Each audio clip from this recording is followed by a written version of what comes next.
जन स्वराज का मतलब है कि पूरे लोगों में, पूरे समाज को एक सुंदर समाज, एक सुंदर बिहार, एक सुंदर बेलागंज, एक सुंदर इमामगंज, एक सुंदर तरारी, एक सुंदर रामगढ़ बनाने के लिए जो हम लोगों ने, युवाओं ने संकल्प ठाना है।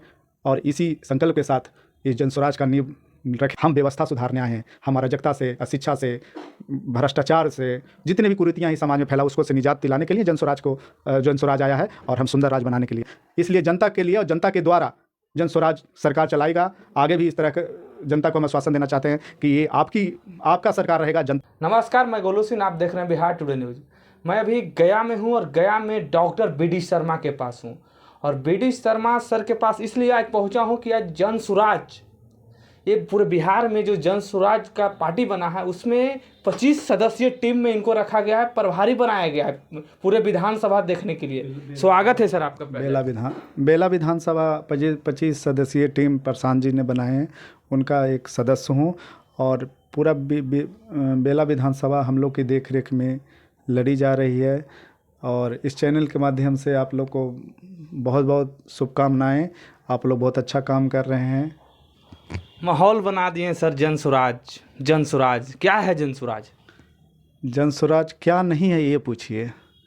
जन स्वराज का मतलब है कि पूरे लोगों में, पूरे समाज को एक सुंदर समाज, एक सुंदर बिहार, एक सुंदर बेलागंज, एक सुंदर इमामगंज, एक सुंदर तरारी, एक सुंदर रामगढ़ बनाने के लिए जो हम लोगों ने, युवाओं ने संकल्प ठाना है। और इसी संकल्प के साथ इस जन स्वराज का नींव रखे हैं।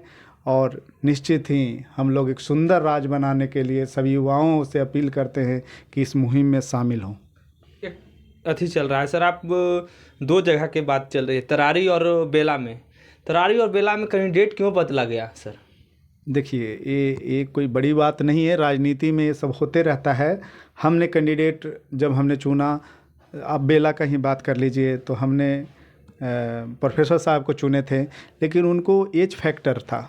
अच्छे आदमी थे, बहुत अच्छे आदमी थे, लेकिन एज फैक्टर था उनको। वो जब शुरू में तो उन्होंने प्रमोट किए, लेकिन जब एक प्रतिनिधि को होता है कि जन जन में जाना, चुनाव ऐसी चीज़ होता है कि गलियों कूचियों तक आपको पहुंचना पड़ेगा, एक एक लोगों तक पहुंचना पड़ेगा। वो चलने में असमर्थ थे, उनको पैरों में दर्द थी, बीपी शुगर का पेशेंट थे, तो अपने स्वास्थ्य को लेकर बहुत परेशान थे। तो हमको चाहिए एक एक्टिव मेंबर, तो इसलिए हमने लोगों ने अमजद भाई को टिकट दिया, क्योंकि वो पहले से भी वो एक्टिव थे और यही कारण उनको हेल्थ को लेकर हम लोग चिंतित थे, और इसीलिए हमने वो टिकट को चेंज किया। और रही बात तरारी की, तो आपको पता है कि वो पूर्व थल सेना अध्यक्ष थे, उनको एक फैक्टर लगाकर राजनीति के तहत उनको एक राजनीति के शिकार हुए हैं। उनका एक था कि यहाँ की वोटर आईडी में नाम नहीं है। ऐसा नियम है कि विधानसभा लड़ने के लिए पूरे बिहार में कहीं का भी आपका वोटर आईडी में नाम होना चाहिए। उनका वोटर आईडी में नाम नहीं था, तो एक माइनस फैक्टर था। अगर हम लोग इस पर उनको नॉमिनेशन करते तो शायद उनका नॉमिनेशन रद्द भी हो सकते थे, क्योंकि फौज में थे वो, जहाँ थे वहाँ ही उधर के वो वोटर आईडी बना लिए थे। तो खैर, लेकिन उनका घर द्वार, पैतृक संपत्ति सब बिहार में ही है। तो चलिए, जो चुनाव आयोग का जो मापदंड है हम उनका सम्मान करते हुए हमने शीला देवी, जो पार्षद हैं, रह चुकी हैं, पार्षद भी हैं, उनको टिकट दिए हैं। और निश्चित ही हम लोग जीतेंगे, ये स्वस्थ रहिए। जन स्वराज और प्रशांत किशोर, आप पे इतना भरोसा क्यों कर रहे हैं? देखिए, जन स्वराज और प्रशांत किशोर, जब लोग पहले भी, जब द्वापर में, त्रेता में, जब लोग असुरों से एक तरह से त्रस्त हो गए थे, एक छोटा सा एग्जाम्पल दे रहे हैं, तो फिर किसी न किसी का पहल करना पड़ा था। आज बिहार में क्या स्थिति है, पुल बन रहा है, गिर जा रहा है। आप कार से पुल पार कर रहे हैं, कोई गारंटी नहीं कि पुल पार हो पाइएगा, नदी में समा जाइएगा। शिक्षा व्यवस्था क्या है, खाली खिचड़ी बट गया, स्कूल का पढ़ाई हो गया। स्वास्थ्य की क्या स्थिति है, ये अराजकता, हर एक चीज़ में कमीशन खोरी। तो एक प्रशांत किशोर का विजन है कि हम आएंगे और हम लोग एक आपको बताना चाहते हैं, हम लोग विकल्प नहीं है, विकल्प बदलता है, आज जन स्वराज है, कल दूसरा पार्टी आ सकता है। हम व्यवस्था सुधारने आए हैं। हम अराजकता से, अशिक्षा से, भ्रष्टाचार से, जितने भी कुरीतियाँ ही समाज में फैला उसको से निजात दिलाने के लिए जन स्वराज आया है और हम सुंदर राज बनाने के लिए आए हैं। बेलागंज की बात आई सर, तो बेलागंज में दो ऐसे लोग लड़ रहे हैं चुनाव, एक वंशवाद है, दूसरे से बाहुबली भी बोले जाते हैं, पैसे में भी बहुत धन बल है, कैसे टिक पाइएगा? देखिए, जो चुनाव होता है वो जनता चुनता है। जाति, ये परिवारवाद, धन्यवान, चाहे बाहुबली, ये उनका है, वो उनसे वो जाने जाते हैं। लेकिन जो जनता होता है, एक आम नागरिक होता है, उसको एक स्वच्छ छवि वाला लोग चाहिए, एक काम करने वाले चाहिए, जो कि कभी भी हमको समस्या हो तो एकदम फ्रैंकली पहुंच सके। ये ना देखे कि वो बाहुबली है, हम कुछ बोलेंगे तो ऐसा नहीं कुछ कर दे। एक उनको ये लगना चाहिए कि हमारे समतुल्य कैंडिडेट है, इसमें ना ऊंच नीच धनवान कोई मायने नहीं रखेगा।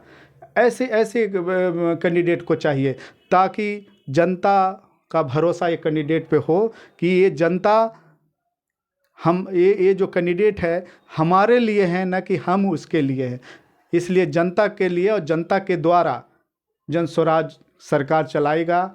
आगे भी इस तरह का जनता को हम आश्वासन देना चाहते हैं कि ये आपका सरकार रहेगा, जनता का सरकार रहेगा। किन मुद्दे पर लड़िएगा बेलागंज? देखिए, मुद्दा तो बहुत है। आज के डेट में मुद्दा गिनाते रहिएगा तो 1 घंटा लग जाएगा। और मुद्दा इतनी ज़्यादा त्रस्त है जनता कि मुद्दा आप खुद जानते हैं। हर चीज़ के लिए करप्शन, भ्रष्टाचार, मारकाट, हर चीज़ के लिए आपको कुछ न कुछ देना पड़ता है, नुकसान होता है। आप एक जन्म प्रमाण पत्र बनाने जाते हैं, उसके लिए भी 1000 रुपये आपको देना पड़ता है। एक मृत्यु प्रमाण पत्र बनाने देते, तो उसके लिए भी पैसा देना पड़ता है। तो कितने मुद्दा आपको बताएंगे। शिक्षा आप देख लीजिए कि स्कूलों में करोड़ों खर्च हो रहे हैं, लेकिन कितने लड़के आज सरकारी स्कूल में पढ़ के वो अच्छे पदों पे जा रहे हैं। तो मुद्दा बहुत है, जनता सब जानती है कि हमको क्या चाहिए। इस बार जो जन स्वराज का जो डिमांड है कि अपने बच्चों को लिए वोट करें, बच्चे की शिक्षा के लिए वोट करें, सिंचाई के लिए वोट करें और स्वास्थ्य के लिए वोट करें। सर, वहाँ लड़ाई किससे है? पूर्व विधायक, एक विधायक जी जो 35 साल से वहाँ पे से थे, उनका बेटा लड़ रहा है। एक पूर्व MLC मनोरमा देवी लड़ रहे हैं। लड़ाई किससे है? देखिए, लड़ाई कुछ नहीं है। जन स्वराज जीतेगा, या स्वस्थ आप रहिए, और नहीं तो परिवर्तन निश्चित है। देखिए, सभी दल, सभी नेता अपने तरफ से काम करते हैं और सबका अपना विजन होता है। जन स्वराज ही एक ऐसी पार्टी है जिनका विजन क्लियर है, वो पहले ही लिख के दे दिया है कि हम आएंगे, एक काम करिएगा, नहीं तो 5 साल बाद हमें भी लात मार के निकाल दीजिए। हम काम करके 5 साल में देंगे, और जो भरोसा हम किए हैं उस पर हम अडिग है। आप अस्वस्थ रहिए, जो हम बोलते हैं वो करते हैं। प्रशांत जी जो ठानते हैं वो करते हैं। वो क्या नेता बनाएंगे? वो तो कितने को नेता बना चुके हैं, ये छिपा नहीं है। तो ये उनको पता है कि समाज में आज जो पदयात्रा कर रहे हैं, हर एक गरीब से गरीब लोगों के घरों में जाके मिल रहे हैं, आँख से दुर्दशा देख रहे हैं, तो उनको पता है कि हमको विकास को कैसे तरक्की करवाना है, कैसे विकास करवाना है। सर, प्रशांत किशोर के बार बार टाइटल बताया जा रहा है कि ये प्रशांत किशोर नहीं है, प्रशांत किशोर पांडे है। कुछ जैसे बहुत सारे जो पार्टी हैं वो ट्वीट भी कर रहे हैं। देखिए, यही तो चीज़ है कि बोल देगा BD शर्मा तो भूमिहार है और वो मनोरमा देवी यादव हैं। अरे फूट डालो राज करो वाली नीति कब तक आप लोग करिएगा? अरे पांडे हैं तो क्या गुनाह कर दिए भाई? ये बिहार के ही ना पांडे हैं। और पांडे कोई जात पात से, जब तक जात पात से आप ऊपर नहीं उठिएगा तो ही पांडे यादव भूमिहार करते रहिए और लोग आपको करते रहेंगे। इसलिए पांडे जी हैं तो पंडित जी के हाथ से ही शुभ काम होता है। कहीं भी आप देख लीजिए तो पंडित जी ही शुभ काम करते हैं, चाहे शादी हो या मरनी हो, जीनी हो, पंडित जी ही उनका कल्याण करते हैं। और बिहार को भी पंडित जी ही कल्याण करेंगे। या स्वस्थ रहिए, आपको भरोसा दिलाते हैं कि जो प्रशांत जी बोले हैं बिल्कुल करेंगे। सर, एक और आपका बारे में चल रहा है सर कि आपको आगे आने वाला विधानसभा चुनाव टेकारी से आप लड़ने वाले हैं और जन स्वराज से हो सकता है टिकट भी फाइनल हो चुका है आपको। देखिए, चुका अभी तो ये नहीं बोल सकते हैं, लेकिन अगर प्रशांत जी हम पर भरोसा दिलाएंगे, करेंगे, तो हम निश्चित ही एक सुंदर टेकारी बनाने के लिए आगे आएंगे, कदम से कदम मिलाएंगे। और पूरा युवा तैयार है, पूरा युवाओं का फौज तैयार है। आप जाके टेकारी में सर्वे कर लीजिए, वहाँ भी परिवर्तन बहुत जल्द होगा। अगर प्रशांत जी हम पे भरोसा दिखाएंगे तो निश्चित ही हम उनको भरोसा को टूटने नहीं देंगे। सर, हम देख रहे थे कि टेकारी क्षेत्र में जितने भी छोटे मोटे मुद्दे हैं, चाहे कुछ घटना घट रहा है, आप तुरंत पहुँच रहे हैं वहाँ पे और सहयोग भी कर रहे हैं। सर देखिए, आज से हम नहीं कर रहे हैं, हम जब से गया 5 साल से आए हैं। आप मेरा देख लीजिए हिस्ट्री, हर मंथ 5-6 काम हम जनसेवा के लिए करते हैं, चाहे कैसी भी हो। तो आज जब हमारी जनस्वराज से जुड़ गया तो थोड़ा ज़्यादा मुद्दा उछल रहा है कि बहुत काम कर रहे हैं। हम तो पहले ही से काम कर रहे हैं। और रही बात जनसेवा की, तो जनसेवा मन से होता है, तन से होता है, धन से भी होता है। हम तीनों चीज़ से कर रहे हैं।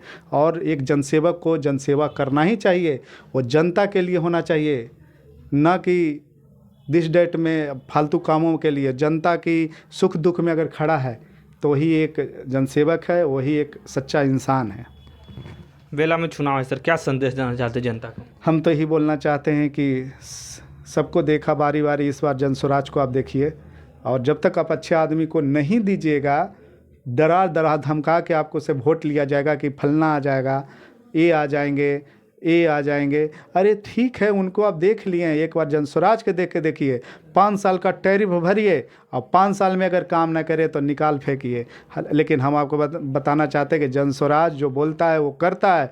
आप एक बार भरोसा करिए, एकदम 110% आपके मन मुताबिक ये सरकार चलेगी। और आपके लिए चाहिए, जनता के लिए, और जनता के द्वारा सरकार चलेगी। मेरे साथ थे डॉक्टर बीडी शर्मा, ये बेलागंज को प्रभारी बनाए गए हैं जनसुराज पार्टी में। और इनका कहना है कि अब इस बार देखिए सबको, अबरी बार देखिए जनसुराज को।